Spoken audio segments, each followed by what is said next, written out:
Narito na ang mga balitang pang-agham at teriya dito sa DOST Region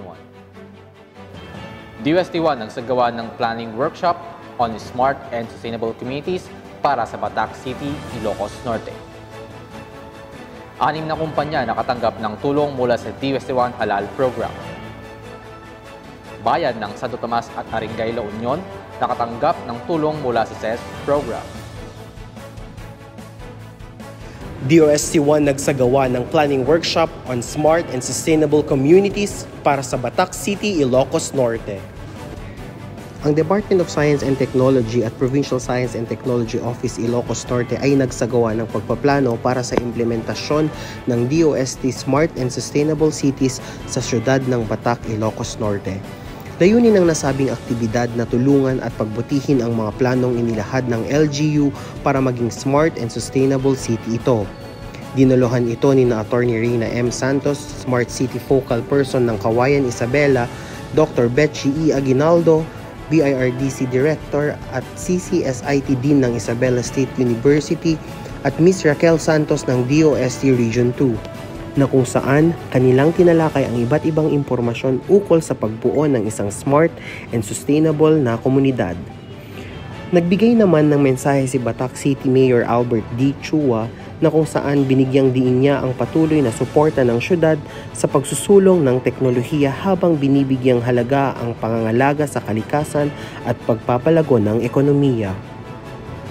Ayon naman kay OICRD ng DOST Region 1, Dr. Teresita A. Tabaog, kaakibat ang DOST sa plano ng Batac City sa pagsusulong ng iba't ibang teknolohiya at inobasyon para matulungan ang mga mamamayan at mabigyan sila ng mas mataas na antas ng pamumuhay. Ang planning workshop na ito ay dinaluhan ng iba't ibang lokal na otoridad, urban planners, mga miyembro ng pribadong sektor at lider ng iba't ibang komunidad kabilang na ang mga iba't ibang national government agencies. Mula dito sa Batac City, Ilocos Norte, ako si Kent Ramil nag-uulat. DOST 1 Siglat, 1 DOST for you. 6 na kumpanya nakatanggap ng tulong mula sa DOST 1 Halal Program.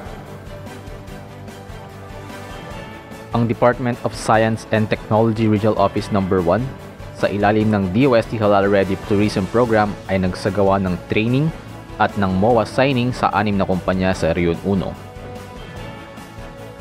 Pinangunahan ito ni Mr. Dec 1180P Libunao, ang Assistant Regional Director for Field Operations and Halal Program Leader ng DOST 1, na nagbahagi ng overview patungkol sa proyekto at nilinaw ang mga importanteng detalye na nilalaman ng MOA at Pledge of Commitment na pinirmahan ng mga establishmento.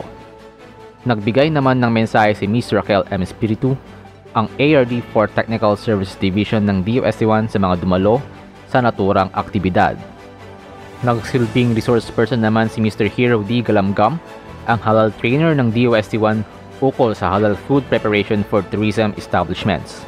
Kinilala ang 6 na kumpanya, ang Spice Avenue, Sagat Crush Food House at Biryani Station na mula sa La Union, ang Fantasthetic Bangus na mula naman sa Pangasinan, isa sa Ilocos Sur, ang Onacoli Food Products at ang Lucky Teos Food Products ng Ilocos Norte.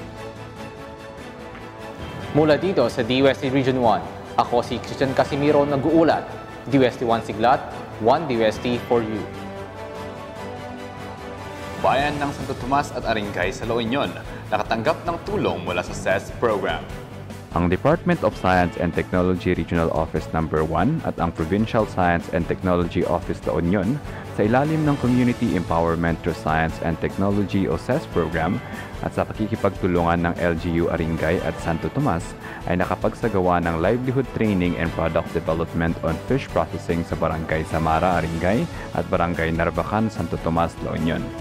Pinangunahan ni Mr. Jonathan M. Viernes, ang Provincial SNT Director ng PSTO La Union, ang aktibidad kung saan nagbigay ito ng impormasyon ukol sa CES program at mga proyekto nito para sa livelihood, particular sa fish processing. Tinalakay naman ni Ms. Monica May B. Barilla, ang Project Technical Aid 5 ng PSTO Pangasinan, ang ukol sa ensuring food safer and adhering to good manufacturing practices in fish processing. Habang nagsagawa naman ng demonstrasyon si Ms. Merel A. Bernardino, MS Graduate Fellow ng PSU DOST-1 FIC tungkol sa smoked fish, smoked tahong, and fish nuggets processing upang masigurado ang kalidad at kalinisan ng mga produkto. Ang mga nasabing benepisyaryo ay nagbigay pasasalamat sa DOST-1 sa binigay nitong tulong sa komunidad lalo na sa livelihood sector.